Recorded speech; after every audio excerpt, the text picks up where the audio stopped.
جہانگیر ہندوستان کا بہت مشہور بادشاہ گزرا ہے۔ اس بادشاہ نے اپنی زندگی کے بعض دلچسپ حالات ایک کتاب میں لکھے ہیں جس کا نام توزک جہانگیری ہے۔ اس کتاب میں ایک کہانی بھی درج ہے، خدا جانے سچ ہے یا جھوٹ، مگر دلچسپ ضرور ہے۔ ہم اسے بچوں کے لیے آسان کر کے یہاں لکھتے ہیں۔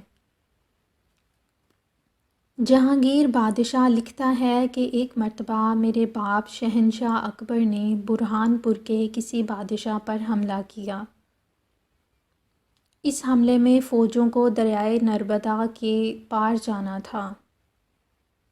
فوجوں کے ساتھ ہاتھی، گھوڑے وغیرہ جانور بھی تھے۔ ان میں سے ایک ہاتھی دریا میں اتر کر جب دوسری طرف نکلا تو کیا دیکھتے ہیں کہ اس کی زنجیر سونے کی بن گئی ہے۔ اس بات سے سب کو بڑی حیرانی ہوئی۔ بادشاہ کو اس کی خبر دی گئی۔ اس نے آس پاس کے رہنے والوں سے دریافت کیا کہ اس دریا میں یہ کیا بات ہے جو ایک ہاتھی کی لوہے کی زنجیر سونے کی بن گئی ہے۔ پوچھ گچھ کرنے پر بادشاہ کو یہ دلچسپ کہانی سنائی گئی۔ مدت گزری، ہندوستان کے کسی شہر میں ایک لکڑہارا رہتا تھا جو غریب تھا۔ روز اپنی کلہاڑی لے کر جنگلوں کو نکل جاتا اور وہاں سے درختوں کی لکڑیاں کاٹ کر لے آیا کرتا۔ انہیں بیچ کر اپنا اور اپنے بال بچوں کا پیٹ پالتا تھا۔ جب کبھی لکڑیاں کاٹ کاٹ کر کلہاڑی کی دھار کند ہو جاتی تو اس کا پھل سان پر لگوانے کو ایک لوہار کے یہاں لے جاتا۔ ایک بار ایک درخت کا تنا کاٹ رہا تھا کہ کلہاڑی لکڑی پر سے اچٹ کر ایک قریب کے پتھر پر جا لگی۔ یہ تھا پارس پتھر۔ لوہا اس سے چھو جاتا تو سونا بن جاتا تھا۔ کلہاڑی کا پھل بھی سونے کا بن گیا۔ لکڑہارے غریب کو کیا خبر کہ پھل کیسا قیمتی بن گیا ہے۔ وہ غصے میں بھرا ہوا لوہار کے پاس آیا اور کہا کہ اس بار تو نے میری کلہاڑی کے پھل کو اچھا سان پر لگایا کہ دھار کند ہونے کی بجائے تانبے کی نکل آئی ہے۔ لوہار تھا ہوشیار آدمی۔ اس نے کلہاڑی کا پھل دیکھا تو سونے کا سمجھ گیا کہ یہ تو کہیں پارس پتھر سے چھو گیا ہے۔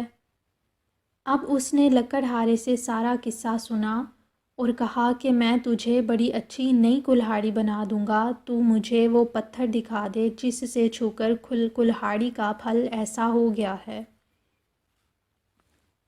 لکڑہارا بیچارہ سیدھا سادہ آدمی لوہار کو ساتھ لے کر جنگل کو چل کھڑا ہوا اور درخت کے نیچے پہنچ کر پارس پتھر اسے دکھا دیا۔ لوہار کی خوشی کا کیا ٹھکانہ تھا۔ پتھر اٹھا، بغل میں دبا لیا اور لکڑہارے کو ساتھ لے کر دکان پر واپس آیا۔ پارس پتھر کو تو چپ چاپ کفل میں رکھ دیا، بیوی بچوں کو بھی اس کے بارے میں کچھ نہ بتایا اور ایک نہایت اچھی نئی کلہاڑی بنا کر لکڑہارے کے حوالے کر دی۔ وہ خوش خوش اپنے گھر چل دیا۔ اب اس لوہار نے کیا کیا کہ جتنا بھی لوہا مل سکا اسے پارس پتھر سے چھو کر سونا بنا لیا اور بڑا امیر کبیر بن گیا۔ محل کھڑے کر لیے، ہزاروں نوکر رکھ لیے اور شاہی ٹھاٹھ سے رہنے لگا۔ دور دور سے قابل اور بہادر لوگ اس کی حالت کا سن کر اس کے ہاں آتے اور نوکر ہو جاتے۔ یہاں دولت کی کیا کمی تھی، لوہے سے سونا بنتا تھا، سب کو منہ مانگی تنخواہیں مل جاتی تھیں۔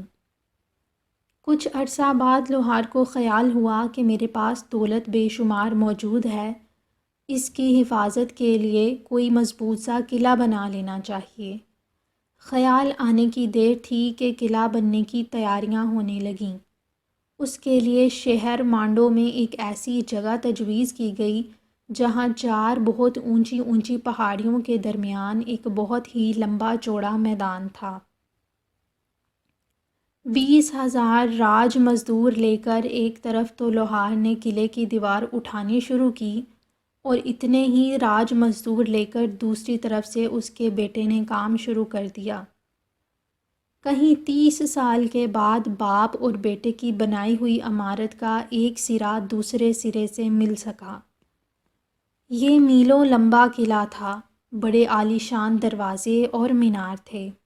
درمیان میں ایک بہت بڑی مسجد بھی تھی جس کے ہزاروں کمرے تھے، ساتھ ایک کارواں سرائے تھی اور ان سب عمارتوں میں طرح طرح کی کاریگری سے کام لیا گیا تھا۔ جب یہ قلعہ بن چکا تو برہان پور کے بادشاہ نے اپنا ایک ایلچی مانڈو بھیجا اور لوہار سے درخواست کی کہ تم اپنی بیٹی کی شادی میرے بیٹے سے کر دو۔ لوہار نے یہ بات مان لی۔ کچھ عرصہ شادی کی تیاریاں کیں اور پھر بیٹی کو پالکی میں سوار کر کے ایلچی کے سپرد کر دیا کہ برہان پور لے جائے۔ چلتے وقت پارس اس پتھر کو ایک کپڑے میں لپیٹ کر لڑکی کی پالکی میں رکھ دیا، ساتھ ہی بیٹی سے کہا، برہان پور کے بادشاہ سے کہہ دینا کہ میرے باپ نے مجھے جہیز میں صرف یہ پتھر دیا ہے، لیکن یہ ایسا پتھر ہے کہ اس کے مقابلے میں سلطنتیں ہیج ہیں۔ ایلچی لوہار کی لڑکی کا ڈولا لے کر برہان پور روانہ ہوا۔ دریا نربدا کو پار کیا تو دوسری طرف برہان پور کے بڑے بڑے امیر شہزادے کی دلہن کے استقبال کو خیمے ڈالے کھڑے تھے۔ دلہن محل میں پہنچا دی گئی۔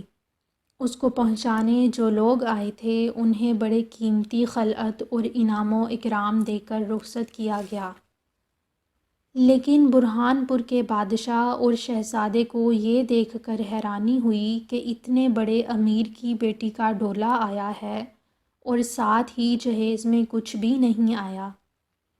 سوچا شاید جلدی میں جہیز کا سامان تیار نہ ہو سکا ہوگا، بعد میں آ جائے گا۔ جب کچھ وقت گزر گیا اور جہیز میں کوئی چیز بھی نہ آئی تو برہان پور والوں کو بڑی مایوسی ہوئی۔ ادھر لوہار کی بیٹی نے سوچا کہ میرے باپ نے چلتے وقت جو چیز مجھے دی تھی وہ اب بادشاہ کی نظر کر دینی چاہیے۔ ایک روز برہان پور کا بادشاہ اور شہزادہ دونوں بیٹھے تھے تو لڑکی نے کپڑا جس میں پارس لپٹا ہوا تھا نکال کر بادشاہ کے سامنے رکھ دیا اور کہا، یہ میرا جہیز ہے۔ شہزادے نے کپڑے کو کھول کر دیکھا تو اس کے اندر سوائے پتھر کے اور کیا دھرا تھا؟ پتھر بھی بڑا بدنما سا، وہ تو جل کر خاک ہو گیا۔ سمجھا میرے سسر نے مجھے بے عزت کرنے کے لیے پتھر بھیجا ہے، یہ ظاہر کیا ہے کہ تو نے دولت کے پیچھے میری بیٹی سے شادی کرنی چاہی تھی، مگر اپنی دولت کے بدلے میں تجھے پتھر دیتا ہوں۔ لڑکی کچھ کہنے بھی نہ پائی تھی کہ اس نے پارس پتھر کو محل کے دریچے سے باہر پھینک دیا۔ محل کے نیچے دریا نربدا بہتا تھا۔ پتھر دریا میں جا گرا۔ لوہار کی بیٹی کو اسی وقت محل سے نکال کر اس کے باپ کے ہاں بھیج دیا گیا۔ مانڈو کے لوہار بادشاہ کو غصہ تو بہت آیا، لیکن اس نے سوچا برہان پور کے بادشاہ کو کافی سزا مل چکی ہے، میں تو پارس پتھر اپنی بیٹی کو دے ہی چکا تھا، وہ برہان پور والوں کا مال تھا، اس سے بڑھ کر ان کو اور کیا سزا مل سکتی ہے کہ انہوں نے اپنی بے وقوفی سے ایک ایسی قیمتی چیز کو ضائع کر ڈالا ہے۔ اس نے برہان پور خط بھیجا اور پارس پتھر کا حال بتا کر لکھا کہ تمہیں تو ایسی چیز مل گئی تھی جس سے منو سونا پیدا کر سکتے تھے، مگر تم ایسے بیوقوف نکلے کہ اسے ہاتھ سے کھو دیا۔ خط پڑھ کر برہان پور والوں کو اپنی جلد بازی اور بے وقوفی پر بڑا افسوس ہوا، لیکن اب پچھتانے سے کیا ہوتا تھا۔ مدتوں غوطہ لگانے والے دریا میں اتارے کہ پتھر ڈھونڈ لائیں، مگر کچھ ہاتھ نہ آیا۔ بس یہاں پہنچ کر یہ کہانی ختم ہو جاتی ہے۔ اس سے آگے جہانگیر بادشاہ نے لکھا ہے کہ یہ انوکھی داستان سن کر میرے باپ شہنشاہ اکبر نے بھی دریا میں کئی غوطہ لگانے والے اتارے کہ شاید پارس پتھر ان کے ہاتھ آ جائے، لیکن ان میں سے کوئی بھی اس کا کھوج نہ نکال سکا۔